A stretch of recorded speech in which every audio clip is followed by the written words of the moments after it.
14ই November শিশু দিবস। এই শিশুদেরকে নিয়ে নানান কবি সাহিত্যিকরা নানান কবিতা রচনা করেছেন।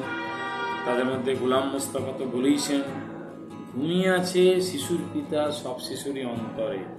আমাদের কিশোর কবি সুকান্ত ভট্টাচার্য বলছেন ছাড়পত্র কাব্যগ্রন্থে, প্রাণপণে পৃথিবীর সরাব জঞ্জাল, এ বিশ্বকে শিশুর বাসযোগ্য করে যাব আমি, নবজাতকের কাছে এ আমার দৃঢ় অঙ্গীকার।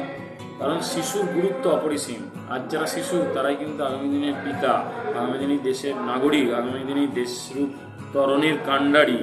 তাই শিশুকে ভালোবাসা উচিত, গুরুত্ব দেওয়া উচিত, তাদের ন্যায্য অধিকার প্রদান করা উচিত। আমাদের স্বাধীন ভারতের প্রথম প্রধানমন্ত্রী পণ্ডিত জওহরলাল নেহরু, তিনি শিশুদের খুব ভালোবাসতেন, স্নেহ করতেন, তাদের মাঝে সময় কাটাতে পছন্দ করতেন।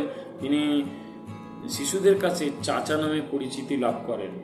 এই জ্ঞানী মানুষটির মৃত্যুর পরে 14ই নভেম্বর তার জন্মদিনটিকে শিশু দিবস হিসাবে পালনের স্বীকৃতি দেওয়া হয়। তার আগে কিন্তু সারা বিশ্বের মতো 14ই নভেম্বর নয়, 20শে নভেম্বর ছিল শিশু দিবস। কিন্তু তার শিশুর প্রতি অকৃত্রিম ভালোবাসা, স্নেহ, এই বিষয়টিকে গুরুত্ব দিয়ে স্মরণ করে 14ই নভেম্বর শিশু দিবস পালন করা হয়। চলো, যে কবিতাটা আমি লিখেছি একটু পাঠ করি, তোমাদের আশা করি ভালো লাগবে।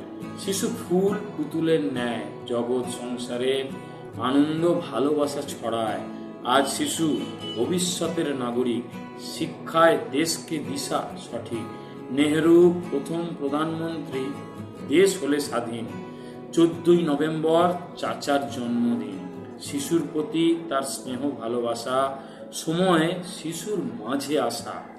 বিশ্বে 20শে নভেম্বর হলেও পালন, চাচাজির জন্মদিনই শিশু দিবস হিসেবে স্মরণ। এই দিবসের একমাত্র কারণ শিশু সুরক্ষা, কল্যাণ, সুস্থ পরিবেশ, অধিকার প্রদান। অর্থাৎ শিশুদের আমাদের আপন করে নিতে হবে, তাদের কল্যাণের কথা ভাবতে হবে, সুস্থ পরিবেশ দিতে হবে যাতে তারা প্রকৃত ভালো মানুষ হয়ে উঠতে পারে এবং ন্যায্য অধিকার থেকে যাতে বঞ্চিত না হয় তারা, সেদিকে লক্ষ্য রাখা আমাদের সকল নাগরিকের কর্তব্য। তবেই শিশু দিবস পালন করা সার্থক হবে। আজ এই পর্যন্ত। অন্য কোনো দিন অন্য কোনো বিষয় নিয়ে আমরা উপস্থিত হব।